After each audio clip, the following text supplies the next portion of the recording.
Breaking news, breaking news, breaking news. দর্শক, আপনারা দেখছেন আর মানে রেপ অথবা ধর্ষণ বাংলা। আপনাদের সাথে আছি আমি মূর্খ রঞ্জন ঘোষ। পাকিস্তান ভারত ঠাপাঠাপি, বাংলাদেশ নিয়ে আমি মূর্খ রঞ্জন করছি লাফালাফি। ভারত পাকিস্তান করছে যুদ্ধ, আর আমি মূর্খ রঞ্জন বাংলাদেশের উপরে কেন ক্ষুব্ধ? কারণটা অনেকে জানেন না। কারণটা হলো আমার নাম কিন্তু মূর্খ রঞ্জন ঘোষ।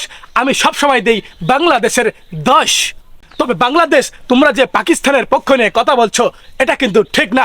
মনে রাখবে, 71 সালে কিন্তু তোমাদেরকে আমরা সাহায্য করেছিলাম, না হলে বাংলাদেশ নামের এই দেশটি কখনোই হতো না, ওটা পাকিস্তানের আয়ত্তে চলে যেত। তোমরা কি সেটা ভুলে গিয়েছো?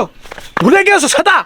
যদি বলে যাও, আবারও মনে করিয়ে দিলাম, তোমাদের বাংলাদেশ দখল করতে আমাদের 1 ঘন্টাও সময় লাগবে না।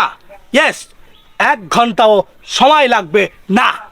পাকিস্তানের যেমন ঘুম হারাম করে দিয়েছি, বাংলাদেশেরও ঘুম হারাম করতে আমাদের মোটেও সময় লাগবে না। মনে রাখবা। সর্বনাশ করিস রে। ওরে বাবা,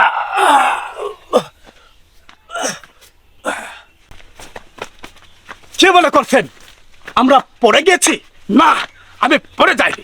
ভারতীয়রা পড়ে গেলে কিভাবে উঠে দাঁড়ায় সেটা দেখানোর চেষ্টা করেছি।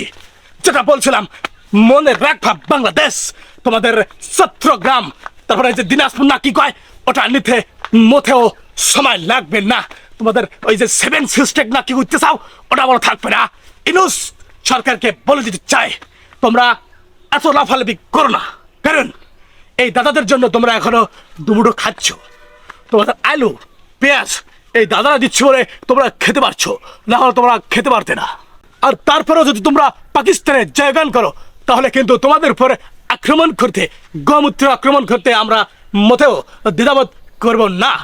আমি মূর্খ রঞ্জন আপনাদের সঙ্গে আছি। এখন চলে যাবো একটা বিরতিতে। বিরতির পরে আবারও আসছি, ততক্ষণে আমাদের সঙ্গে থাকুন।